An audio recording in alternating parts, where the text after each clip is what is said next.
الحمدللہ رب العالمین والصلاة والسلام علی سید الانبیاء والمرسلین اما بعد فاعوذ باللہ من الشیطان الرجیم بسم اللہ الرحمن الرحیم۔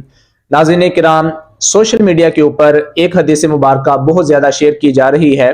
کہ نبی کریم علیہ الصلوۃ والسلام آپ نے ارشاد فرمایا کہ جب نصف شعبان گزر جائے تو تم روزے نہ رکھو۔ یہ سنن ابی داؤد کی حدیث مبارکہ ہے۔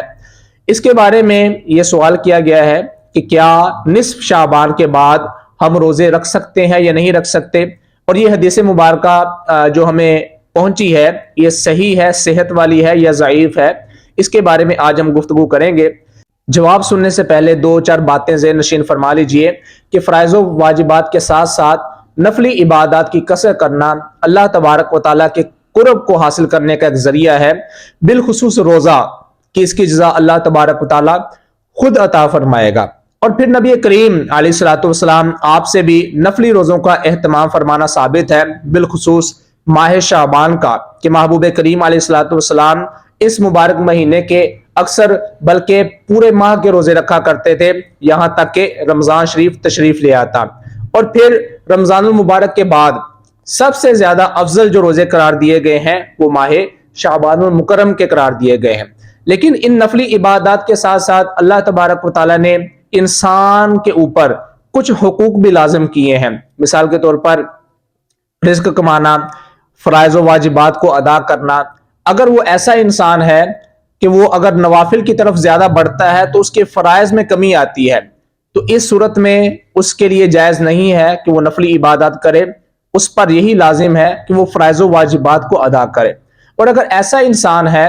کہ وہ نفلی عبادات کو بھی بڑے اچھے طریقے سے سر انجام دے رہا ہے اور اس کے ساتھ ساتھ جو فرائض و واجبات ہیں ان کو بھی بڑے کلیئر طریقے سے سر انجام دے رہا ہے، تو اس شخص کو اجازت ہے کہ یہ نفلی عبادات بھی کر سکتا ہے اور فرائض و واجبات کو بھی ادا کرنا اس پر لازم ہے۔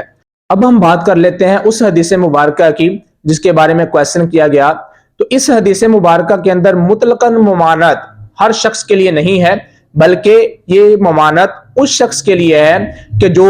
نفلی روزے رکھنے سے اتنا کمزور ہو جائے گا کہ رمضان کے جو فرض روزے ہیں وہ رکھنے کی اس کے اندر طاقت نہیں رہے گی۔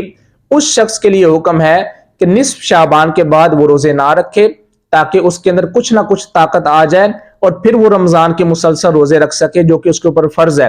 جبکہ یہ حدیث مبارکہ جنہوں نے بیان کی ہے حضرت ابو ہریرہ رضی اللہ تعالیٰ عنہ، وہ بھی نصف شعبان کے بعد روزے رکھا کرتے تھے۔ تو اس سے ہمیں صاف صاف یہ معلوم ہوتا ہے کہ اس حدیث مبارکہ میں جو ممانعت بتائی گئی ہے وہ اس شخص کے لیے بتائی گئی ہے کہ جو روزے رکھنے کی وجہ سے اتنا کمزور ہو جائے گا کہ فرض روزے نہیں رکھ پائے گا، تو اس پر لازم ہے، اس کے لیے جائز نہیں ہے کہ وہ نصف شعبان کے بعد روزے رکھے۔ البتہ جو شخص طاقت رکھتا ہے کہ وہ رمضان کے روزے بھی مسلسل رکھ پائے گا اور شعبان کے بھی رکھ پائے گا، جس طرح محبوب کریم علیہ الصلوۃ والسلام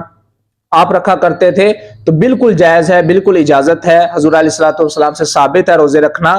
تو وہ روزے رکھ سکتا ہے۔ اللہ تبارک و تعالی ہمارا حامی و ناصر ہو، اور جو چیزیں ہم نے سیکھی ہیں اللہ تبارک و تعالی ہمیں عمل کرنے کی توفیق عطا فرمائے۔